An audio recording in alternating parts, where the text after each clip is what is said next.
এসে আমার নবীজিকে 5টা আয়াত উপহার দিলেন। কয়টা আয়াত? কোন সূরা? বলো। সূরা আলাক। জি, এই তো। আমি যে প্রশ্ন করছি, কষ্ট পাচ্ছেন না তো? প্রশ্ন করলে দুটো উপকার। একটা হচ্ছে নাম্বার 1, মনোযোগিতা নষ্ট হয় না। আর নাম্বার 2 হলো, প্রশ্ন যত করবে টিচার, ছাত্র তত শিখবে বেশি। আমার কথা কি বোঝা গেল? আমি যদিও টিচারের যোগ্যতা রাখি না, আমি তো বুঝি আমি আব্দুল আমিন, আমার এলেম কালাম কদ্দুর। কোনো এলেম কালাম তো তেমন কিছু নাই। মানুষ আসে, কিছু কথা বলি, আমি তো নিজের বিষয় নিজে যত জানি, আমার চাইতে আর কেউ বেশি জানে না। তো আমি যদিও যোগ্যতা রাখি না, যেহেতু আমাকে এখানে বসানো হয়েছে, শিক্ষক যদি না মনে করা হয় তাহলে কি আর শেখা যাবে? শেখা যাবে না, এটাই নিয়ম। তো আমার নবীর কাছে প্রথম যে 5টা আয়াত আল্লাহ পাক দিয়েছেন, সেই 5টা আয়াত সূরাতুল আলাকের প্রথম 5টি আয়াত। প্রথম যে হুকুমটা দেওয়া হয়েছে সেই হুকুমটাই হলো পড়ো। বলেন তো, কি বলেন তো? পড়ো, ইকরা, পড়ো। তাহলে যদি প্রশ্ন করা হয় কোরআনে কারীমের প্রথম হুকুমটা কি, যদি প্রশ্ন করা হয় যে আল্লাহ তাআলা যে কোরআনটা নাজিল করেছেন, এই কোরআন যে নাজিল করা হয়েছে, প্রথম যে হুকুম দিয়ে নাজিল করা হয়েছে, সে প্রথম হুকুমটা কি? বলেন। পড়ো, ইকরা, পড়ো। তাহলে প্রথম হুকুম যদি পড়ো হয়, এটার দাম তো নাই, এটার গুরুত্ব নাই নাকি? আচ্ছা, এই পৃথিবীর প্রথম যে মানুষ, আমাদের সবার পিতা যিনি, তিনি কে? জোরে বলেন। আচ্ছা, উনি এখন যারা খ্রিস্টান তাদেরও পিতা, যারা ইহুদি তাদেরও পিতা, যারা নাসারা তাদেরও পিতা, যারা বুদ্ধিস্ট তাদেরও পিতা, যারা হিন্দু তাদেরও পিতা। দেখেন না, ইন্ডিয়ানরা কিন্তু উর্দু হিন্দি যখন বলে তখন কিন্তু আদমই বলে, মানুষকে আদম বলে। নেক আদমি সে দোস্তি করো, আছে না এরকম?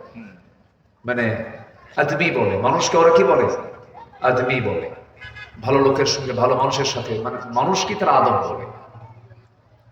তো সবার কিন্তু পিতা হচ্ছেন কে বলেন তো? আদম আলাইহিস সালাতু ওয়াস সালাম। তিনি কি অশিক্ষিত ছিলেন? আস্তে কয়। আচ্ছা, প্রথম মানুষ কি সাধারণ মানুষ না নবী ছিলেন? পৃথিবীর প্রথম মানুষটা কি ছিলেন? নবী। আমরা কার সন্তান? আবার আদম কয়। বলেন, আবার বলেন, আবার কার সন্তান বলেন? তাহলে আমরা কিন্তু নবীর সন্তান। কিন্তু চিন্তা করে, আমাদের বাপ নবী ছিলেন। আমাদের বাপ কি ছিলেন? তাহলে পীরের ছেলে যদি পীরজাদা হয়, নবীর ছেলে কি হবে? নবীজাদা। নবীর ছেলে নবীজাদা। আমরা সব নবীজাদা। আস্তে, আমরা সব কি জাদা? দাম কি কম? কম না তো, অনেক দাম। আমি তো মনে করি যারা পীরের ছেলে পীরজাদা রাখে, এটার চাইতে আমাদের সম্মান তো কোনো অংশ কম না। আমরা নবীর সন্তান, আমরা, এটা বিশাল ব্যাপার। সেই আমাদের আব্বা, আমাদের বাপ, আমাদের সবার বাপ, তিনি এত জ্ঞানী ছিলেন, তার মতো জ্ঞানী মানুষ পৃথিবীতে আর দ্বিতীয়টা আসবে না। জোরে বলি সুবহানাল্লাহ। আল্লাহ রাব্বুল আলামিন বলেন, وَعَلَّمَ آدَمَ الْأَسْمَاءَ كُلَّهَا। আল্লাহ রাব্বুল আলামিন আদম আলাইহিস সালাতু ওয়াস সালামকে পৃথিবীর যত কিছু আছে সব কিছুর নাম একটা একটা করে পরিচয় সহ নামগুলো শিখায়া দিয়েছিলেন। পৃথিবীতে কোনো জ্ঞানী বাহাদুর আছে এরকম? সবকিছুর নাম জানে? আমের যত জাত আছে, আমের জাতি তো বলতে পারবে না। হ্যাঁ, মাছের যত জাত আছে বলতে পারবে? সমুদ্র জগতে যত প্রাণী আছে বলতে পারবে? এই আমের জাত কি? ন্যাংরা, রূপালী, ফজলি, খিরসাপাতি, গোপালভোগ, রানীভোগ, রাজভোগ, হিমসাগর, তারপরে কি হাড়িভোগ, হাড়ি ভাঙ্গা, মাজা ভাঙ্গা। কি বলেন? আমি তো 10-12টা কইলাম। এরকম শতাধিক নাম শুধু আমেরই আছে। কত জাত! একটা মাছের কত জাত! সব কিছুর নাম একটা একটা করে শিখিয়ে দিয়েছেন আল্লাহ তাআলা আমার বাপ আদমকে। জোরে বলি সুবহানাল্লাহ। মানুষ নাকি এখনকার মানুষ নাকি খুব জ্ঞানী, হ্যাঁ বলে না যে আধুনিক দুনিয়া খুব জ্ঞানী মানুষ। কে কইছে? Old is gold, old is gold. পুরাতনটাই স্বর্ণ, আগেরটাই হলো স্বর্ণ, আগেরটাই হচ্ছে স্বর্ণালী। আগের মতো কখনো পরেরটা হয় না, আগে যেটা সেটাই ভালো থাকে। আলহামদুলিল্লাহ বলে, জোরে বলি আলহামদুলিল্লাহ। আদম আলাইহিস সালাম প্রচন্ড মেধাবী লোক ছিলেন। আল্লাহ পাক তাকে বানায়া জান্নাতে একা রাখলেন, একা ভালো লাগলো না। উনি বলেন আল্লাহ আমি একা থাকতে পারবো না, আমার একটা হেল্পার দাও, জীবন সঙ্গে দিয়ে দাও। সাথে কাকে দেওয়া হলো? উনি আমাদের কি হন? মা হন। এই দুইজনই তো, এই দুজন থেকেই আল্লাহ পাক গোটা পৃথিবীতে মানুষ ছড়িয়ে দিলেন।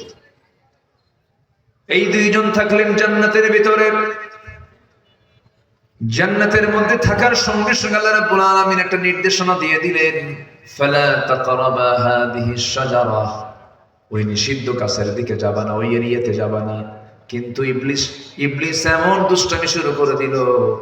ইবলিস করলো কি, সরাসরি জান্নাতের মধ্যে ঢুকে ফাওয়াসওয়াসা লাহুমা, দুজনকে ওয়াসওয়াসা দিয়ে তাদের দুজনকে ওই নিষিদ্ধ এরিয়াতে ঢুকায়া দিল।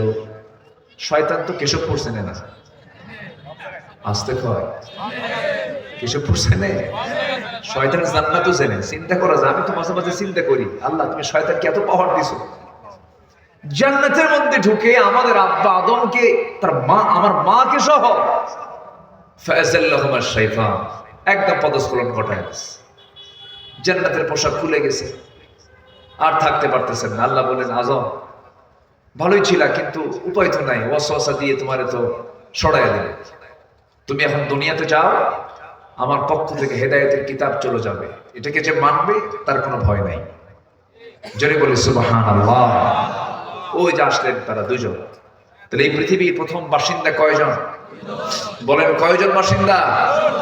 দুজন বাসিন্দা। প্রথম দোয়া তারা করেছেন, একটা দোয়া করেছেন, ওরে মাশাআল্লাহ। আর কেউ আসেন না, মানুষ ওইদিকে চায় থাকে, বুঝলেন? প্রথম বাসিন্দা দুজন পৃথিবীতে এসে একটা দোয়া করেছিলেন। সে দোয়াটা আমরা সবাই পারি। একটু দিলটা খুলে আমার সঙ্গে সবাই আওয়াজ দিয়ে দিয়ে বলবেন, এটা আমাদের সবার নিজেদের দোয়া। সবাই বলুন, রব্বানা যালামনা আনফুসানা ওয়া ইল্লাম তাগফির লানা ওয়া তারহামনা লানাকুনান্না মিনাল খাসিরিন। দুজন দুনিয়াতে পড়ে এই দোয়াটা করলেন, আল্লাহ নফসের উপরে জুলুম করেছি, মাফ করে দাও। তুমি যদি না মাফ করো ক্ষতিগ্রস্ত হয়ে যাব। আল্লাহ শয়তান তো ওয়াসওয়াসা দিয়েছিল, শয়তান যদি আমার বাপকে মা দুজনকে যদি ওয়াসওয়াসা দেয়, শয়তান মনে হয় আমাদের ওয়াসওয়াসা দেওয়ার জন্য নাই। আসতে বলবেন না, আছে না নাই? আচ্ছা, লেগে আছে। এখানেও নাই? এখানে আছে না নাই? এখানেও আছে। ও খুব সিরিয়াস জিনিস।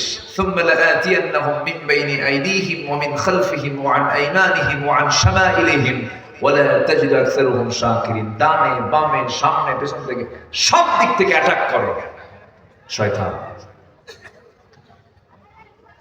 তো আমি মূল বিষয়টার দিকে যাচ্ছি।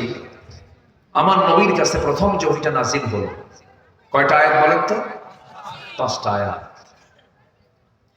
এই 5টা আয়াত যখন রাসূলকে উপহার দেওয়া হলো, বলা হলো যারা পারেন ঠোঁট মিলিয়ে বলুন, ইকরা বিসমি রাব্বিকাল্লাযী খালাক খালাকাল ইনসানা মিন আলাক ইকরা ওয়া রাব্বুকাল আকরামুল্লাযী আল্লামা বিল কলম আল্লামাল ইনসানা মা লাম ইয়ালাম।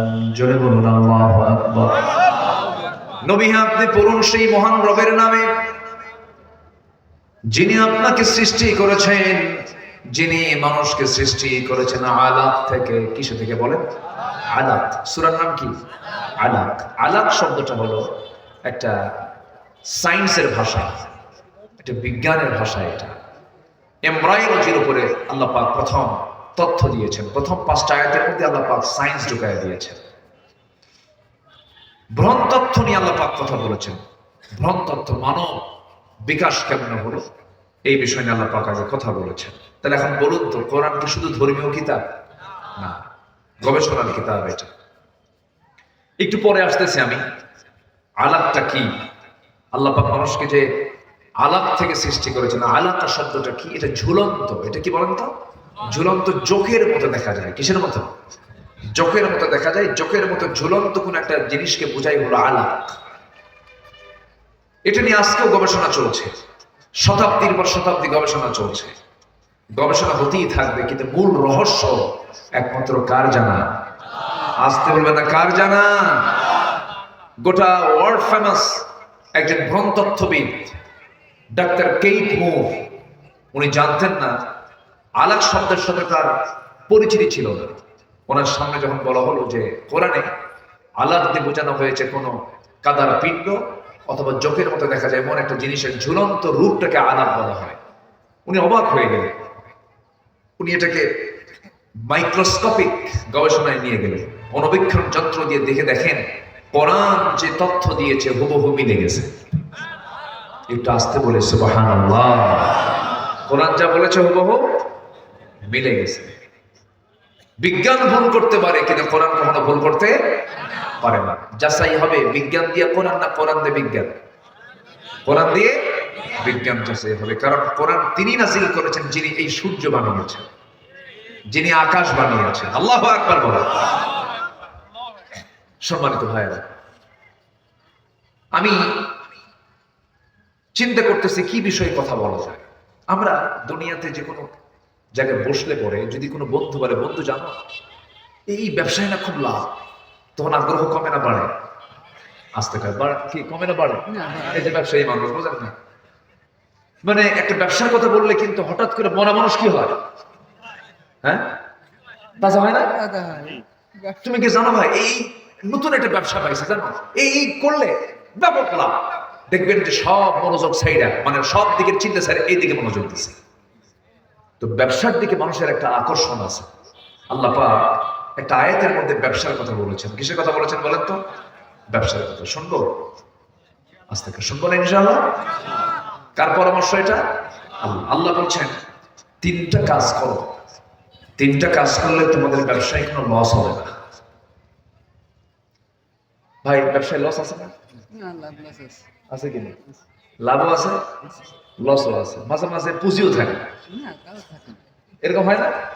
মানে পুঁজিও শেষ, লাভ তো নাই, পুঁজিও নাই। কিন্তু আল্লাহ বলছেন, বান্দা আমি তোমাকে এমন একটা ব্যবসার কথা বলবো যে ব্যবসায় লস তো দূরের কথা, শুধু লাভ আর লাভ, যে ব্যবসায় কোনো লসের সম্ভাবনাই নেই। জোরে বলে সুবহানাল্লাহ। যাবো সেই ব্যবসার দিকে যাবো? আল্লাহ পাক কি সুন্দর করে বলছেন। আল্লাহ রাব্বুল আলামিন বলেন, ইন্নাল্লাযীনা ইয়াতলুনা কিতাবাল্লাহি ওয়া আকামুস সালাতা ওয়া আনফাকু মিম্মা রাযাকনাহুম সিররান ওয়া আলানিয়াতান ইয়ারজুনা তিজারাতান লান তাবুর। জোরে বলুন আল্লাহু আকবার। তোমরা 3টা কাজ করো, 3টা কাজ করলে পরে আমি আল্লাহ বলে দিচ্ছি কখনো অসম্ভব তোমাদের এই 3টা কাজের ব্যবসায় কোনোদিন তোমাদের লস হবে না। 3টা কাজ তোমরা দুনিয়া থেকে করে আসো আমার কাছে।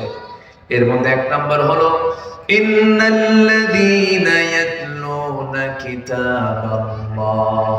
নাম্বার 1 হলো আল্লাহর যারা কালাম তেলাওয়াত করবে তাদের কোনো লস নাই।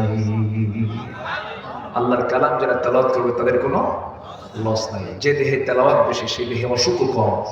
অসুখ হবে না তা না, অসুখ হবে কিন্তু কম হবে। আপনি আপনার শরীরকে সুস্থ রাখতে চান? যদি সুস্থ রাখতে চান, ফজরের আগ দিয়ে উঠবেন, তাহাজ্জুদ পড়বেন, নামাজ পড়বেন, আল্লাহর কালাম তেলাওয়াত করবেন। আমার বিশ্বাস জটিল কোন রোগ আপনার জীবনে স্পর্শ করবে না। জোরে বলে সুবহানাল্লাহ। এটা আমার দাদি দাদা তাদের আমলে এটা ছিল, তারা করেছেন। আমার দাদিকে নিজের চোখে দেখেছি আমি, আমার দাদির 85 বছর বয়স, চোখে চশমা লাগে নাই, চোখে চশমা লাগেনি। কেন? তারা সকালের শিশির ভেজা, ওই ঘাসের উপরে যে শিশির গুলো পড়ে, ওই শিশির ভেজা সকালে তারা ঘুরেছেন। আর ওই শিশির যখন কোনো বান্দার চোখে লাগে, চোখ নষ্ট হয় না। জোরে বলে সুবহানাল্লাহ। আমার বন্ধুগণ, আল্লাহর কালাম তেলাওয়াত করলে পরে অসুস্থ মানুষ সুস্থ হয়ে যায়, কারণ কোরআন আল্লাহ পাক নাযিল করেছেন শিফা করে। ওয়ানুনাজ্জিলু মিনাল কুরআনি মা হুয়া শিফাউন ওয়া রাহমাহ। কোরআন নাযিল করেছি তোমাদের জন্য শিফা করে, রহমত করে নাযিল করেছি। যে বান্দার জীবনে কোরআন তেলাওয়াত আছে, তার জীবনে রহমত আছে, তার জীবনে আরোগ্য আছে। আর যে ব্যক্তি কোরআনের মতো কিতাবটাকে তেলাওয়াত করতে পারে নাই, তার জীবনে কোনো সুস্থতা নাই, সে কোনোদিন সুস্থ থাকতে পারবে না। আল্লাহর কালাম যেই দেহের মধ্যে আছে, সেই দেহের মধ্যে বড় ধরনের কোনো রোগ বাসা বাঁধতে পারে না। জোরে বলে সুবহানাল্লাহ। আমরা কোরআন শুনবো বেশি বেশি, গান শুনবো কম। গান শুনবে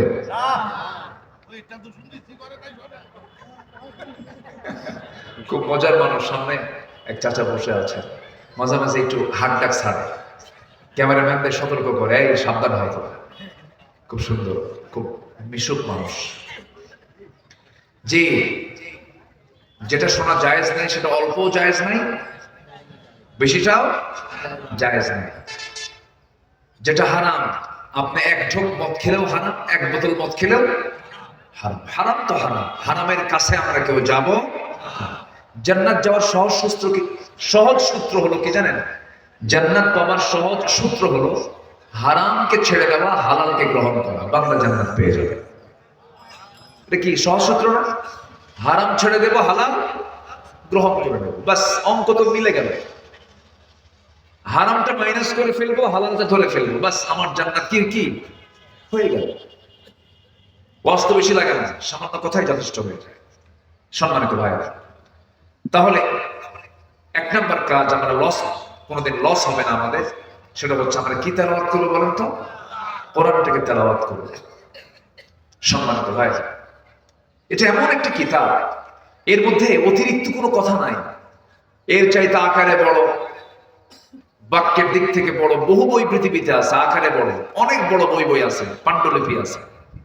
কিন্তু কোরআন কিন্তু আকারে, বাক্যে খুব যে বেশি বড় কিতাব তা কিন্তু নয়। কিন্তু এটা এমন একটা কিতাব, সকল পৃথিবীর সকল জ্ঞান এর মধ্যে আল্লাহ রিজার্ভ রেখে দিয়েছেন। যদি বলে সুবহানাল্লাহ। এর মধ্যে আল্লাহ পাক মশার কথা বলেছেন। কিসের কথা? মশা। মশা কি করে? কামড় দেয় না? কামড় দেয়। আচ্ছা, মশা কি মানে আল্লাহ তাআলা এই মশার কথা যখন বললেন কোরআনে, তখন কাফেররা বলল, তোমার আল্লাহর কাম নাই, কাজ নাই, কোরআনের মতো একটা কিতাবের মধ্যে আবার মশার কথা বলা লাগে, এই কথা বলে ফেলে। কাফেরদের তো দোষ ধরার কোনো আগাগোড়া নাই, ওরা তো সবকিছু দিয়ে দোষ ধরতে শুরু। আল্লাহ পাক মশার একটা উদাহরণ কোরআনে কারীমের মধ্যে দিয়েছেন, এই জন্য তারা বলে।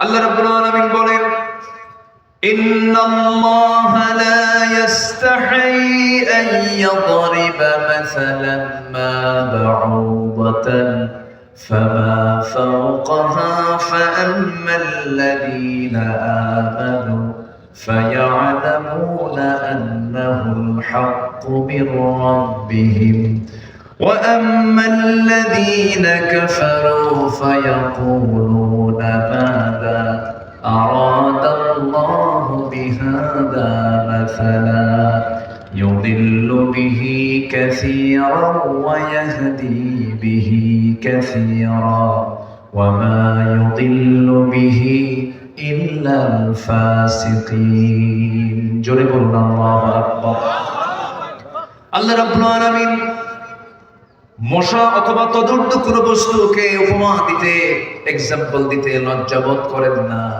আর কাফেররা বলে, তোমার রব এই মশার উদাহরণ দিয়ে কি ফায়দা হয়েছে, এই জায়গায় কি লাভ এখানে? আল্লাহ বলছেন, এই সমস্ত উদাহরণের জন্য রয়েছে যারা ইমানদার তারা হেদায়েত প্রাপ্ত হয়ে যায়, আর কিছু যারা বেঈমান তারা আরো পথভ্রষ্ট হয়ে যায়। আমার বন্ধুগণ, মশার কথা কেন বলেছেন দেখেন, আমরা এই জাগতিক জীবনে আমরা লক্ষ্য করি, আমরা বাজারে মশারি কিনতে যাই, মশারি টানায় কে? মশা না মানুষ। কষ্ট পাচ্ছেন নাকি আপনারা? তো মশা থেকে বাঁচার জন্য মশারি কিনি আমরা, তো মশারি কি মশা টাঙায় না মানুষ টাঙায়? আচ্ছা বলেন তো, বিপদে কে থাকে, মশা না মানুষ? আচ্ছা এখন বলেন তো, শক্তিশালী কে? হ্যাঁ? মানুষ। তো আপনি জেলখানায় কেন? মশারি তো একটা জেলখানা। তাহলে আপনি চতুর্দিকে বারবার চেষ্টা করছেন যেন কোন ছিদ্র পথে যেন মশারি ভেদ করে যেন মশা না ঢোকে। আমাকে বাঁচতেই হবে, কারণ ওর একটা কামড় ডেঙ্গু হয়ে যাবে পঙ্গু। কি ঠিক আছে না? ডেঙ্গু হয়ে যাবে পঙ্গু, চিকুনগুনিয়া মারাত্মক অবস্থা, মশার কামড় খাওয়াই যাবে।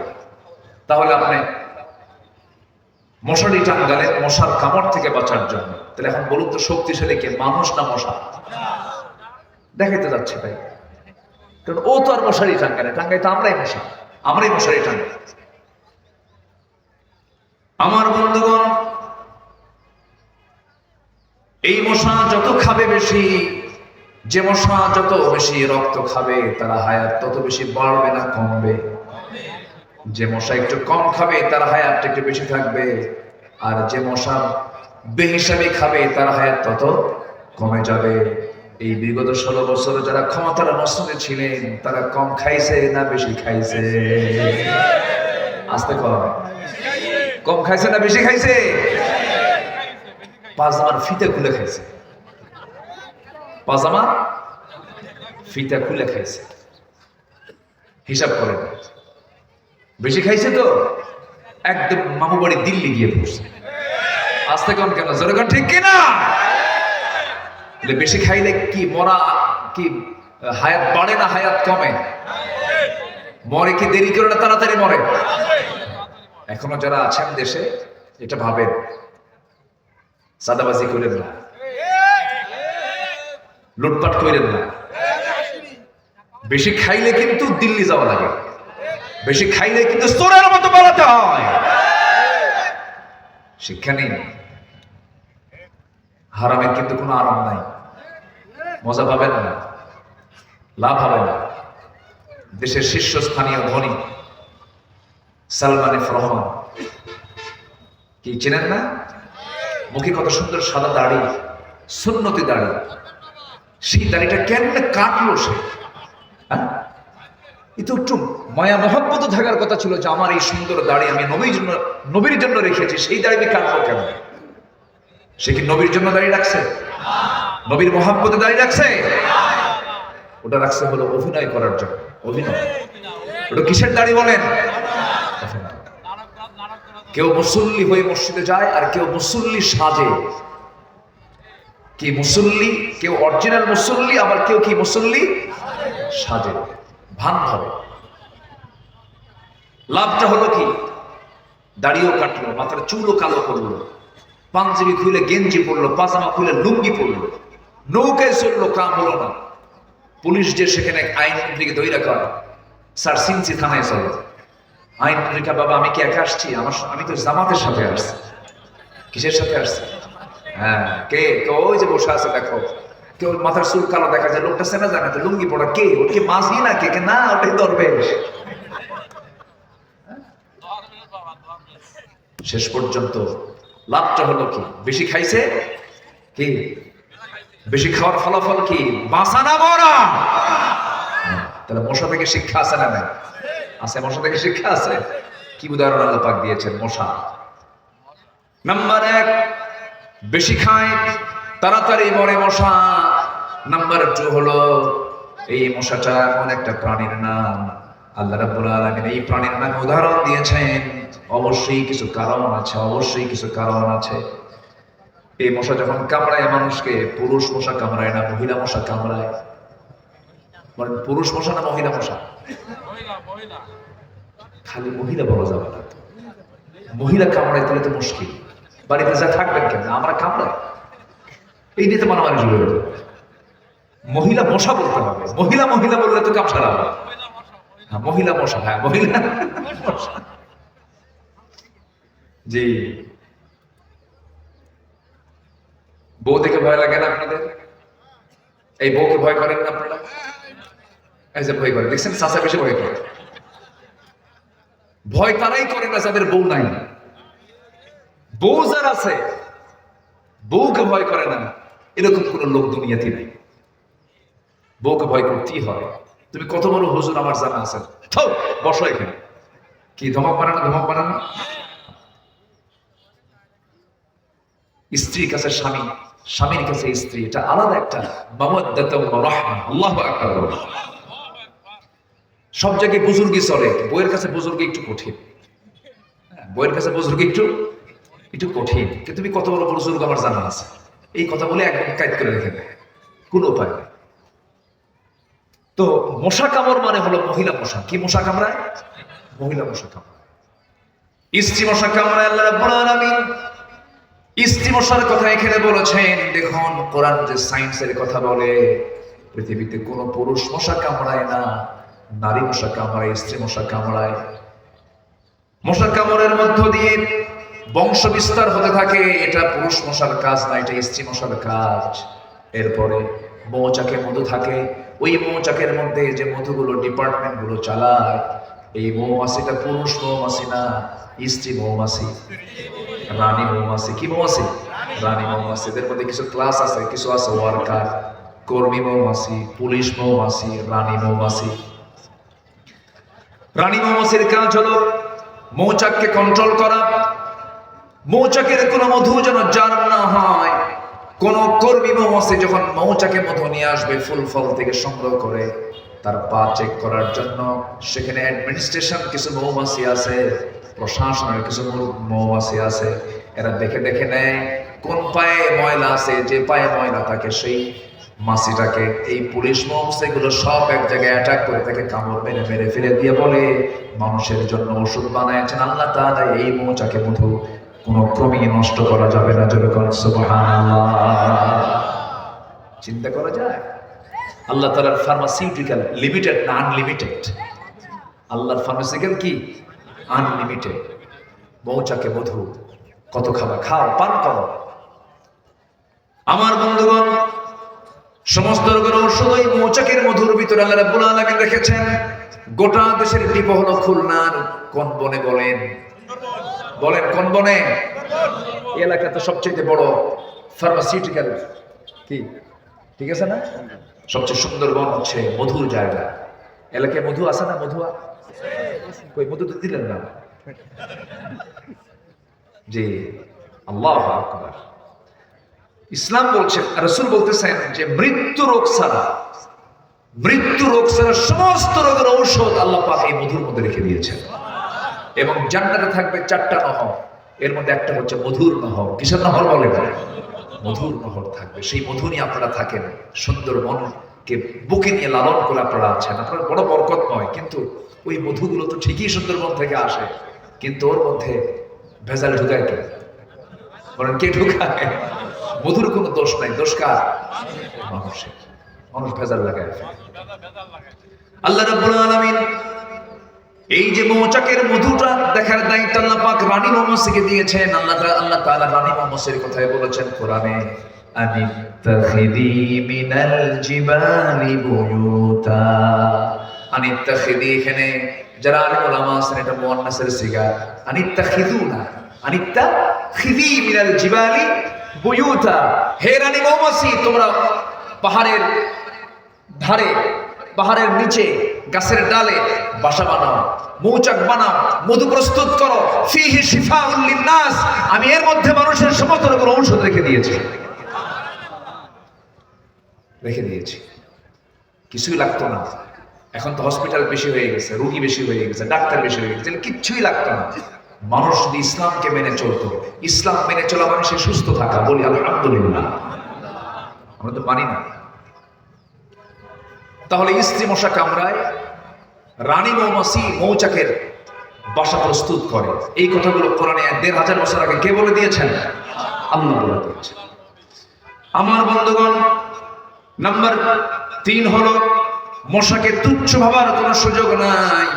এই মশা যখন রাত 10টার পরে আপনি যখন ঘুমাতে যান, শীতকালে মশা কম থাকে না বেশি থাকে? কম, নাই বললেই চলে। আপনি দেখলেন দুই একটা মশা, একটাও নাই। গোটা ঘর আপনি তালাশ করে দেখেছেন, মশা কোথাও না। কিন্তু আপনি যখন ঘুমাতে গেছেন, লাইটটা বন্ধ করেছেন, আপনার চোখে তো আরো পড়বে না, কারণ লাইট বন্ধ হলে তো মশা আরো দেখা যায় না। কিন্তু আপনি লাইট বন্ধ করে যখনই ঘুমায় গেছেন, কোন দিক থেকে মশা আবিষ্কার হয়ে আপনার কানের কাছে এসে কি সুন্দর করে গান গায়, সারেগামা পাধানিসা, কি আছে না, গান গাওয়া শুরু করে দিল। তাহলে এই যে এই খুঁজে পেল আপনাকে কেমন করে? সায়েন্স বলতেছে 75 ফুট দূর থেকে সে টের পায় যেখানে একটা সলিমুদ্দিন শুয়ে আছে। কত ফুট দূর থেকে? 75 ফুট দূর থেকে। তাহলে কি তার আল্লাহ পাক সেন্সর দিয়েছেন, কি এটার নাম কি? সেন্সর। মানে সেন্সরটা তার এত মজবুত যে দূর থেকে সে টের পায়। এবং সে যখন ওই কোন স্কিনে যখন সে যখন হুল ফোটাতে নেয়, প্রথমে সে ওইটুকু অংশ আগে অবশ করে। কি করে?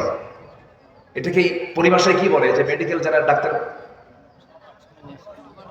অবশ্যই আরেকটা পরিভাষা আছে। আচ্ছা, যাই হোক, আমার মেমোরিতে এখন মানে কাজ করছে না। তো ওইটুকু অংশ করে কি অবশ বানায় ফেলে। অবশ বানায়া বলে, সলিমুদ্দিন তুই টের পাবি, তোর বাবটের পাবে না। এরপরে হুল ফোটায়া ওর প্রয়োজন মাফিক রক্তটা সে শোষণ করে দেয়। আল্লাহু আকবার বলবেন না? জোরে বলি আল্লাহু আকবার। তাহলে দেখেন, এই অবশ করার জন্য ওই মশা ওই হুলের আগায় এই ওষুধটা কে দিয়েছেন? আসতে বলে না, কে দিয়েছেন? আল্লাহ দিয়েছেন। আমার বন্ধুগণ, ওই যে মশা আপনার কানের কাছে এসে ভন ভন করে আওয়াজ করতেছে, এটা কিন্তু তার গানের কোন আওয়াজ নয়, এটা তার দুই পাখার আওয়াজ। সায়েন্স বলতেছে তার যে পাখা নড়ায় সে প্রতি সেকেন্ডে মনোযোগ দিয়ে শুনুন, প্রতি সেকেন্ডে সে তার পাখা দুইটা নড়ায়, প্রতি সেকেন্ডে 500 থেকে 600 বার। 500 থেকে 600 বার সে তার পাখা নড়ায়। আজ পর্যন্ত পৃথিবীতে এর চাইতে দ্রুতগামী কোন মেশিন পৃথিবীতে আবিষ্কার হয় না। তাহলে মশাকে ছোট, মশা ছোট, মাছি এটাও কম না। মাছির চোখ হলো 3টা, দুই দিকে 2টা, সামনে আরেকটা, চতুর্দিকে মুভিং আয়, চতুর্দিকে এরকম করে দেখে সলিমুদ্দিন হামলা করলো কিনা। কোথাও যখন সে বসে, বসার সঙ্গে সঙ্গে তার দুই পাশে 2টা অ্যান্টিনা আছে, অ্যান্টিনা ছেড়ে দেয়, অ্যান্টিনার সামনে খাড়া করে রাখে। যখন কোনো চাপ, যখন কেউ হামলা করতে নেই, তখন অ্যান্টিনা সিগন্যাল দেয়, এই হামলা করতে তাড়াতাড়ি ওঠ। আল্লাহু আকবার বলবেন না?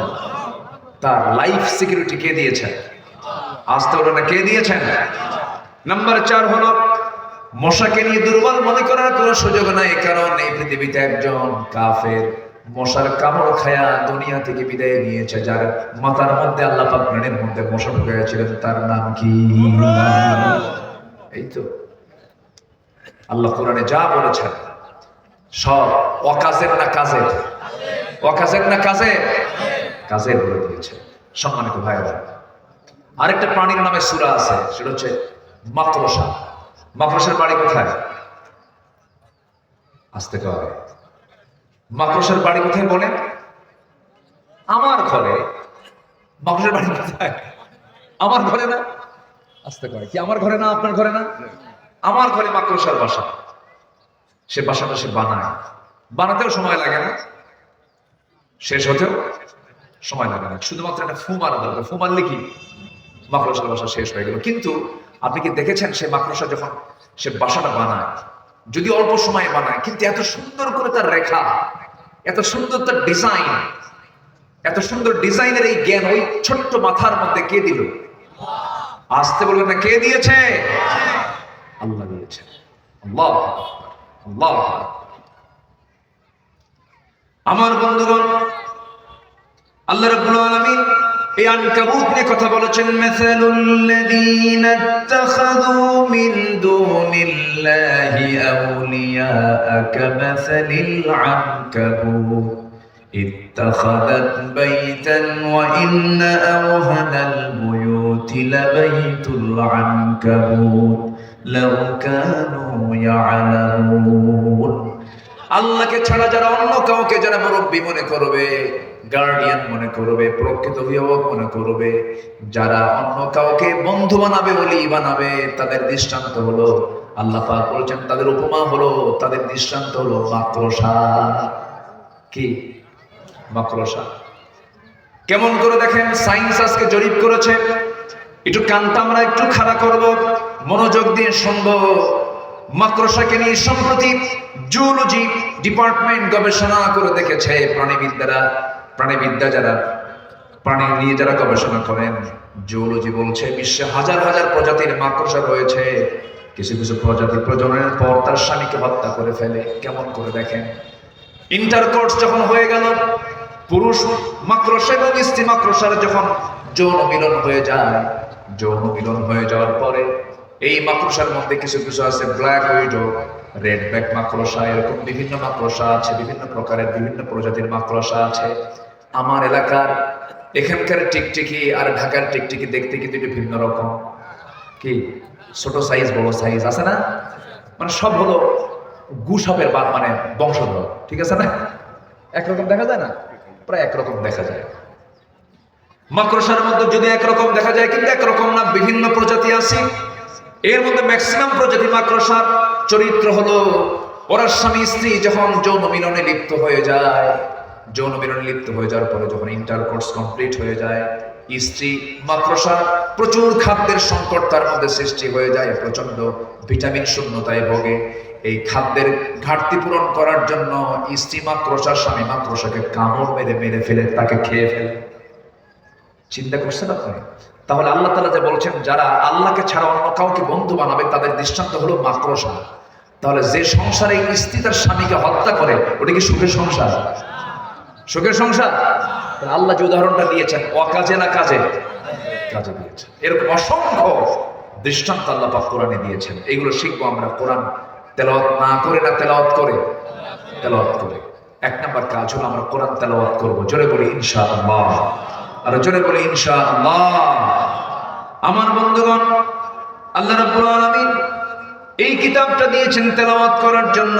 তেলাওয়াত করলে পরে লাভ হয়ে যাবে, তেলাওয়াত করবেন না আপনি ঠকে যাবেন।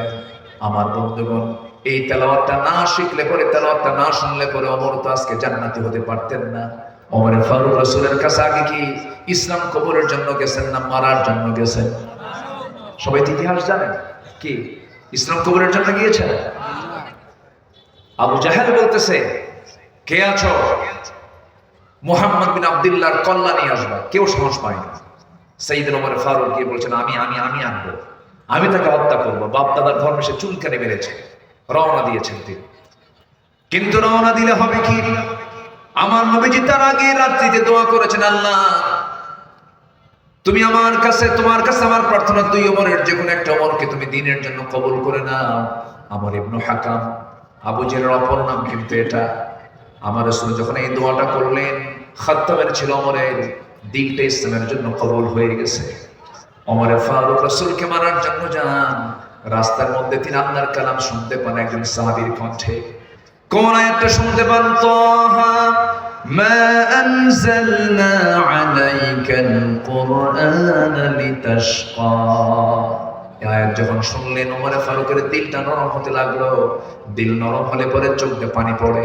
দিল নরমের লক্ষণ হলো চোখ দিয়ে পানি পড়া। যার দিলটা নরম তার চোখ দিয়ে পানি পড়ে, আর যার দিলটা পাষাণ তার চোখে পানি আসে না। এই জন্য আমরা দিলটা কঠোর বানাবো না, নরম বানাবো। এই পৃথিবীতে মার পেট থেকে যখন এসেছি আমরা, আমাদের প্রথম ভাষা হলো কান্না না হাসি? বলেন বলেন বলেন বলেন। মার পেট থেকে এসেছি, প্রথম ভাষা হলো কান্না। আবার এই দুনিয়া থেকে বিদায় নেব আমরা, পৃথিবীর মানুষগুলো কাঁদবে।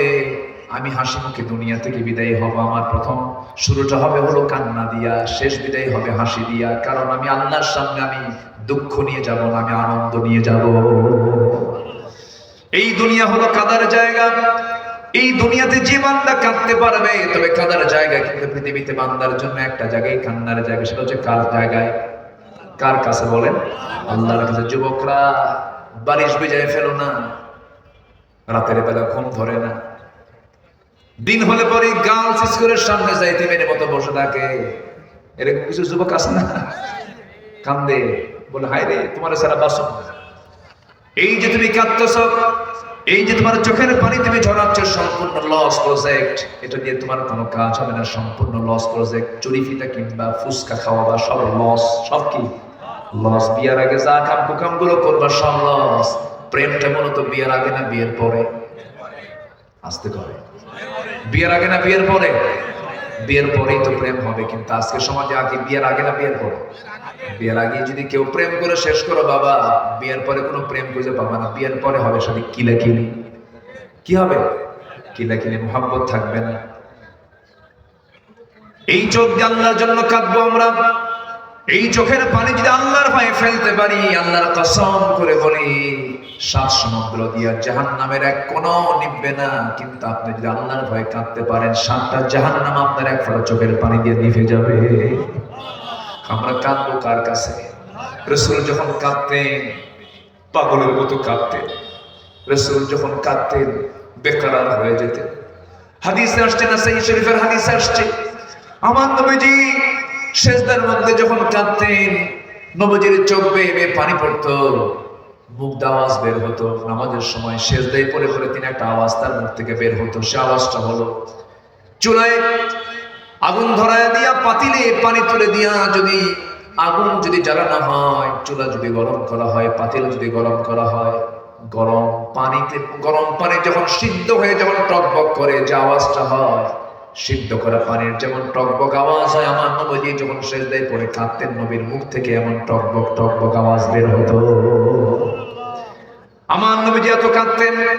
এই জন্য এই দুনিয়াটা হলো কাদার জায়গা। আল্লাহর কালাম গুলো সুন্দর করে তেলাওয়াত করবো আমার বন্ধুগণ। আমার ভাইরা সাইয়েদনা ওমর ফারুকের মতো মানুষ আল্লাহর কালাম যখন শুনলেন দিলটা নরম হয়ে গেল। নবীর সামনে গিয়ে বলছেন, ইয়া রাসূলুল্লাহ, এই তরবারি আপনার গর্দান উড়ানোর জন্য এসেছিল কিন্তু পারলো না। একমাত্র আমাকে বাধার প্রাচীর হয়ে দাঁড়িয়েছে, তার নাম কি?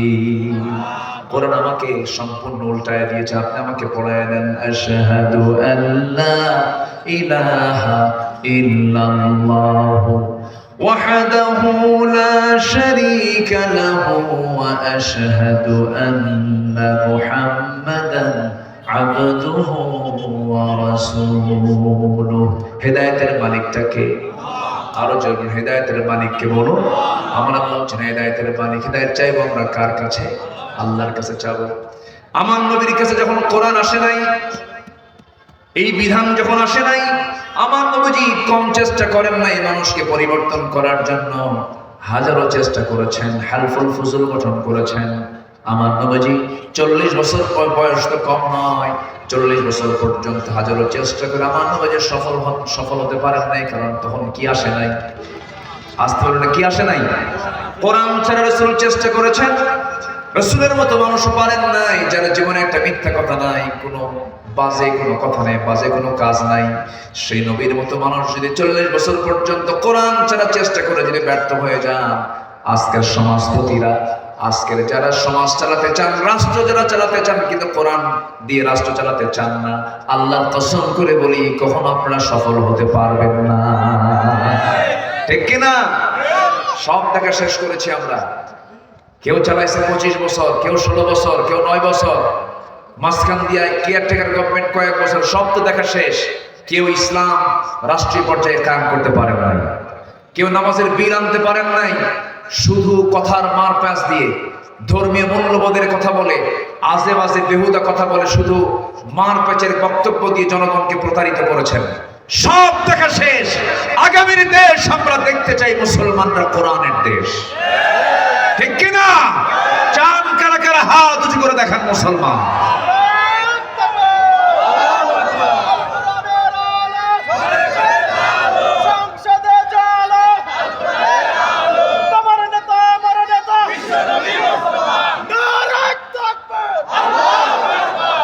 আল্লাহ কবুল করুন। জোরে বলে আমিন।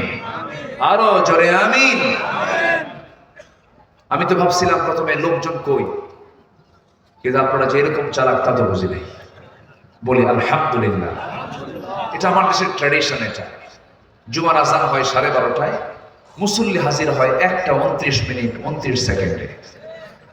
এটা যাদের চরিত্র এটা। অথচ রাসূল বলেছেন, যদি কোনো বান্দা জুমার দিন সবার আগে মসজিদে ঢোকে, যে প্রথম ঢুকবে আল্লাহ পাক তাকে একটা উট কোরবানির সওয়াব দিয়ে দিবে।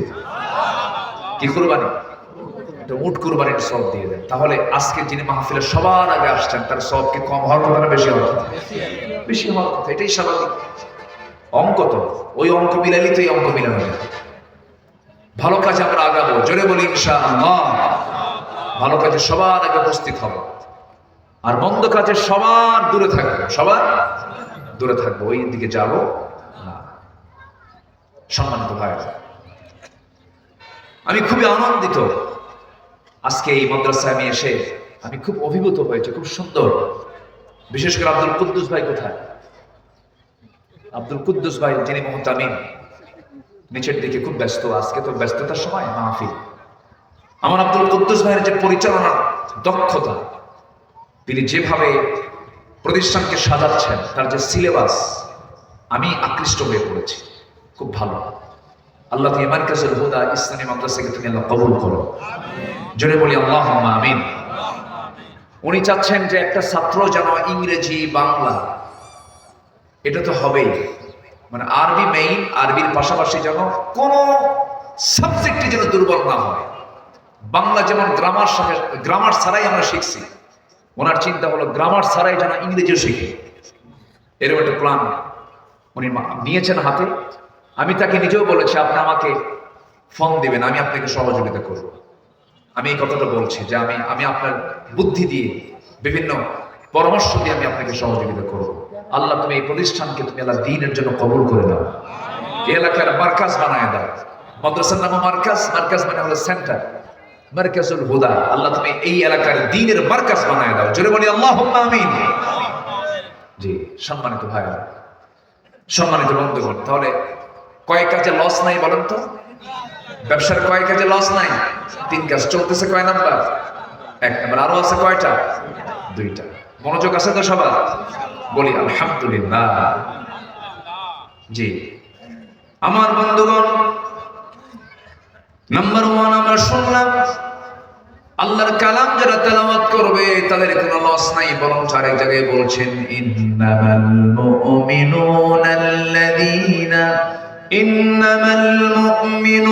আল্লাযীনা ওয়া ইযা তুলিয়াত আলাইহিম আয়াতুহু যাদাতুহুম ঈমানান ওয়া আলা রাব্বিহিম ইয়াতাওয়াক্কালুন। যখন কোন বান্দার সামনে ইন্নামাল মুমিনুনা আল্লাযীনা ইযা যুকিরাল্লাহ, যখন আল্লাহর জিকির করা হয় তখন তার দিলের মধ্যে আল্লাহর ভয় জাগ্রত হয়ে যায়। যখন তার সামনে কোরআন তেলাওয়াত করা হয়, কোরআন তেলাওয়াত করার সঙ্গে সঙ্গে তার ঈমান যদি দুর্বল থাকে, ঈমানটার সঙ্গে সঙ্গে দ্রুত গতিতে তার ঈমানটা তাজা হয়ে যায়, ঈমানটা তার মজবুত হয়ে যায়। জোরে বলি সুবহানাল্লাহ। যাদাতুহুম ঈমানা, ঈমানটা তার বৃদ্ধি পেয়ে যায়। জোরে বলি আল্লাহু আকবার। তাহলে ঈমান বৃদ্ধির চার্জার কি বলেন তো? ঈমান বৃদ্ধির চার্জার কি? কোরআন। কোরআন আছে বলেই তো আমরা আল্লাহকে চিনতে পেরেছি, কোরআন আছে বলেই তো আমরা আখিরাতকে বিশ্বাস করতে পেরেছি, কোরআন আছে বলেই তো আমরা রাসূলকে চিনতে পেরেছি। রাসূলকে যদি কেউ চিনতে চান, দেখতে চান, কোরআন নামক আয়নায় চোখ রাখেন, রাসূলকে এখানে সরাসরি দেখা যায়। জোরে বলি সুবহানাল্লাহ। রাসূল ছিলেন কোরআনের বাস্তব রূপ, কোরআনের বাস্তব রূপ ছিলেন, প্র্যাকটিক্যাল রূপ ছিলেন মুহাম্মদ সাল্লাল্লাহু আলাইহি ওয়াসাল্লাম। সাইয়েদনা ওমর কি ছিলেন, কি হয়ে গেলেন? আমার নবীজি যে সমাজে জন্ম নিয়েছিলেন সেই সমাজের মানুষ কি ভালো ছিল? আজ থেকে ভালো ছিল? নিজের মাকে বিয়ে করতো, নাউজুবিল্লাহ বলবেন না, নিজের মাকে বিয়ে করতো। মা অর্থাৎ সৎ মা, বাপ একজন মহিলাকে বিয়ে করেছেন, সন্তানের কাছে সে হলো মা। বাপ ওই মাকে তালাক দিয়েছে, পরের দিন ছেলে ওই মাকে বিয়ে করে নিয়ে বাড়িতে চলে আসছে।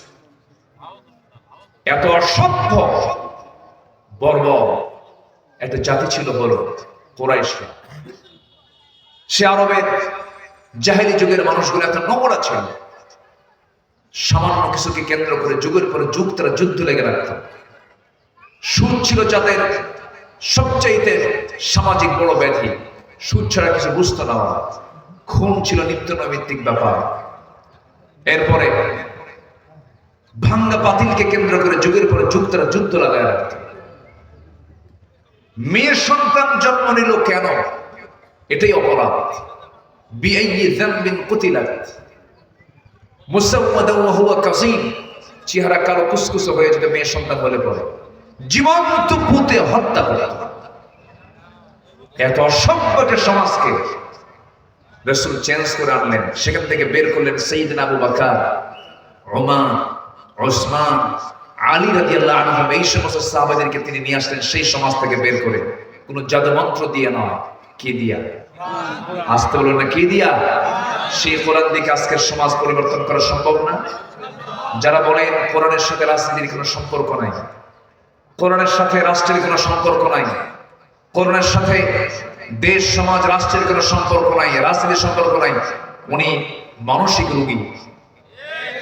আসতে কোন কেন? জি ঠিক কিনা?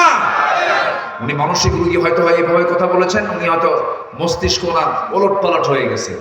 যে বলবে ইসলামে রাষ্ট্রনীতি নেই, রাষ্ট্রনীতি মানে কি? রাজনীতি মানে কি? রাষ্ট্রনীতি, রাষ্ট্র নিয়ে যে কথা বলে, যে বলবে ইসলামের সাথে রাষ্ট্রের কোনো সম্পর্ক নেই, নতুন করে তার ঈমান নবায়ন করা দরকার, ঈমান আনা দরকার। এগুলো বাজে কথা। বসেন, বসে পড়ুন। না জি দেব, হ্যাঁ আপনি বসেন। বাড়ি চলে যাবেন?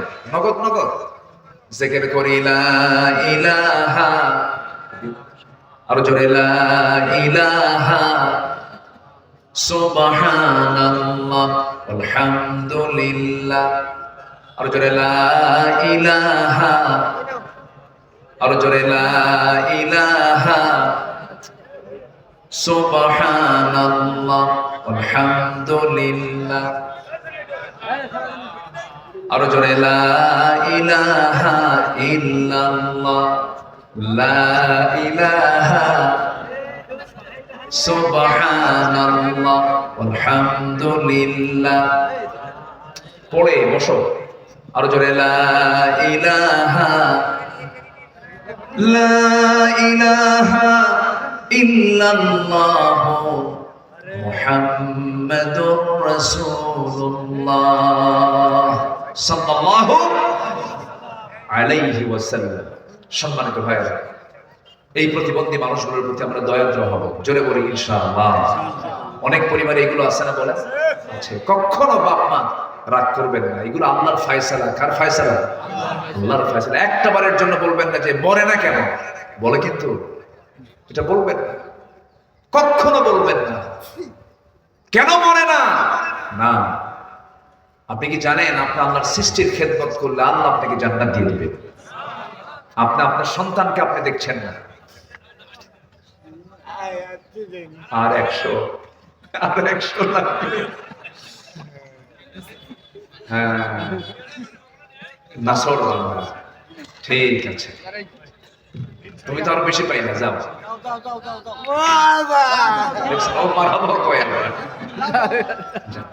ঠিক আছে, যাও, আমি আলোচনা করতেছি। জি সম্মানিত ভাই, পাগলও টাকা চিনে।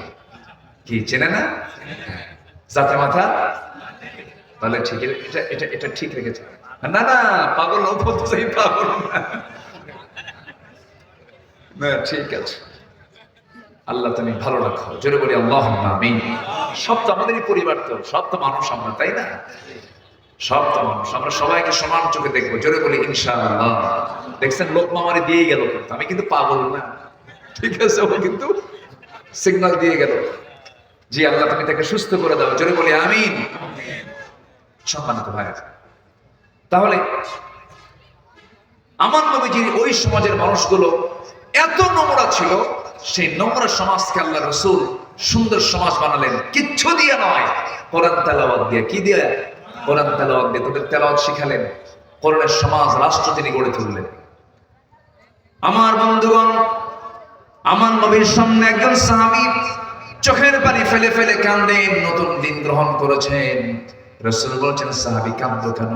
ইসলাম কবুল করে ঠকছো নাকি? না হুজুর, আমি এই জন্য কান্দি না।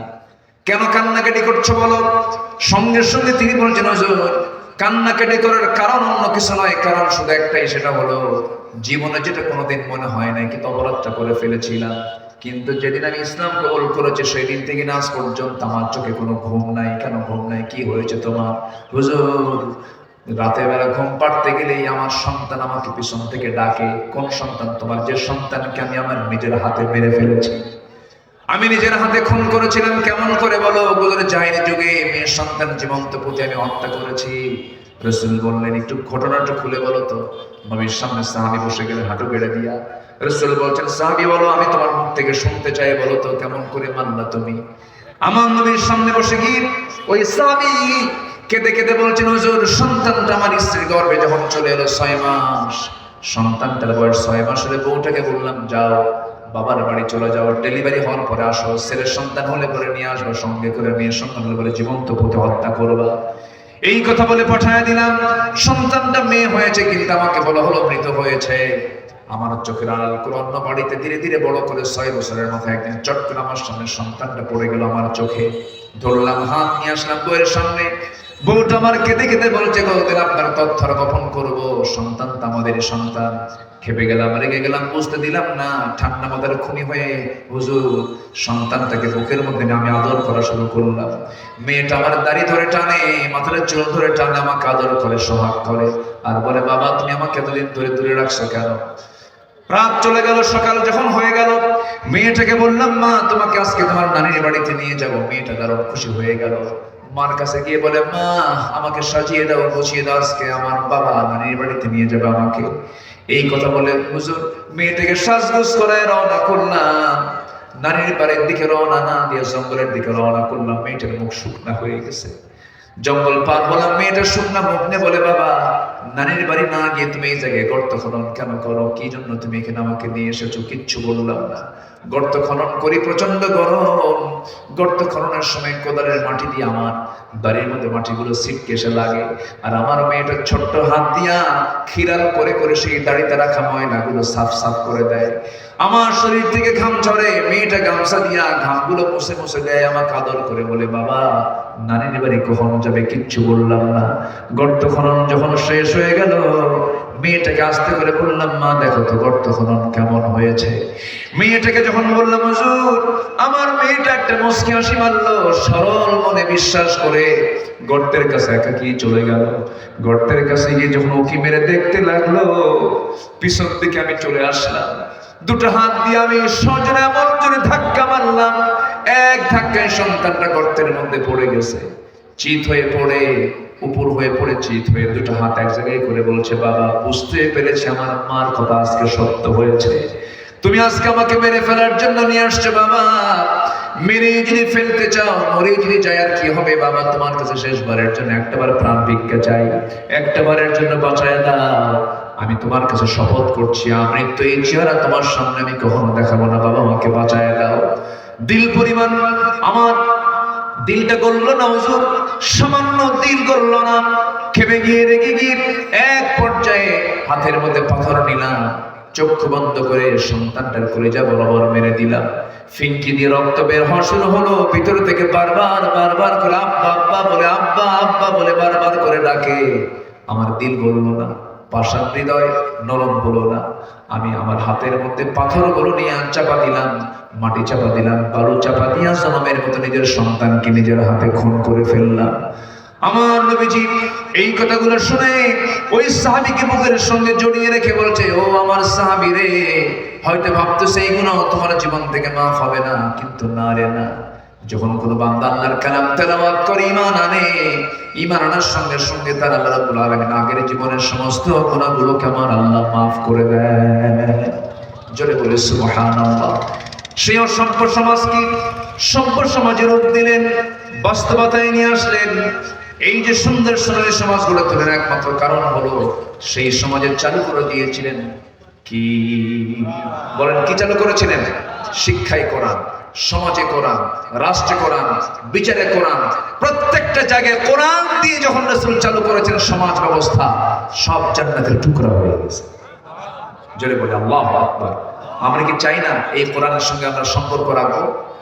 রাখবো, সবাই সম্পর্ক রাখবো। জোরে বলি ইনশাআল্লাহ। কোরআন হোক আমাদের জীবন চলার পথ, এক জায়গায় না সব জায়গায়, এক জায়গায় না সব জায়গায়। আল্লাহ রাব্বুল আলামিন কবুল করুন। সন্তান নিজে আলেম হতে পারেন নাই, মাদ্রাসায় দিয়ে দিবেন, চোখ বন্ধ করে হাফেজ হবে। আপনার সন্তান যদি হাফেজ হয়, পৃথিবীর সবচাইতে বড় ডিগ্রি হচ্ছে হাফেজ হওয়া। আমি আমার ভাষায় বলছি, আমি যতটুকু ভাঙ্গাচোরা গবেষণা করেছি, যে নাগরিক হাফেজ হতে পেরেছে আমার দেশে, আমি তো মনে করি তাদেরকে ক্রিকেটারের চেয়ে বড় পুরস্কার দেওয়া দরকার। এটা ক্রিকেটারের পেছনে কোটি কোটি টাকা খরচ করা গভর্নমেন্ট, আর একটা হাফেজ, আমার দেশের মানসম্পন্ন হাফেজ সব। আমার দেশের হাফেজের তেলাওয়াত শুনে মক্কার ইমামরা কান্দে। মক্কার ইমামরা কি কান্দে, এত সুন্দর তেলাওয়াত। সেই হাফেজদের মূল্যায়ন কিন্তু নাই। হাফেজদের কিন্তু সেই মানে যে গুরুত্ব, এটা কিন্তু সমাজে আমাদের মধ্যে খুবই কম। এখানে মাদ্রাসা করা হয়েছে, মাদ্রাসার জন্য 3টা দোয়া আমি চাই, 3টা কাজ আমি চাই। নাম্বার 1, দোয়া করবেন। কি করবেন?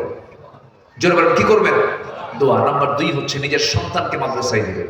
সন্তান মাদ্রাসায় দিয়ে গর্ব করবেন, নিজেকে ভাববেন যে আমি একজন গর্বিত পিতা, আমি আমার সন্তানকে দ্বীনের শিক্ষা, ইসলাম শিক্ষা শেখাচ্ছি। আল্লাহু আকবার বলেন। গর্ব করবেন, এটা গর্ব আপনার, এটা আপনার প্রাউড যে আপনি হাফেজের বাপ হতে পেরেছেন, গর্বিত পিতা আপনি। আল্লাহু আকবার বলেন। রিজিক শুধু হাজার হাজার কোটি টাকার মালিক হলে রিজিক হয় না, রিজিকের জন্য বরকত লাগে। কি লাগে? বরকত। যে বাড়িতে কোরআন থাকে, যে দেহে কোরআন থাকে, যে সমাজে কোরআন থাকে, সেই সমাজটা, সেই দেহটা, সেই ঘরটা বরকতময় হয়ে যায়। আল্লাহু আকবার বলেন। আমরা কোরআন দিয়ে সব সাজাবো, জোরে বলি ইনশাআল্লাহ। নাম্বার 2 হচ্ছে ওয়াকামুস সালাত, যারা নামাজ কায়েম করবে। সবাই কি নামাজ পড়েন? নামাজ কায়েম আগে না নামাজ আদায় আগে? নামাজটা আগে আদায় দরকার। নামাজ নিজে পড়ি না, আমি কায়েমের সংগ্রাম করবো কেমনে? তো নামাজ 5 ওয়াক্ত পড়বেন কারা কারা? হাত তুলে দেখেন তো দেখি। জোরে বলি ইয়া আল্লাহ, আরো জোরে ইয়া আল্লাহ। আমাদেরকে 5 ওয়াক্ত সালাত আদায় করা তৌফিক তুমি আল্লাহ দিয়া দাও। জোরে বলি আমিন, আরো জোরে আমিন। হাত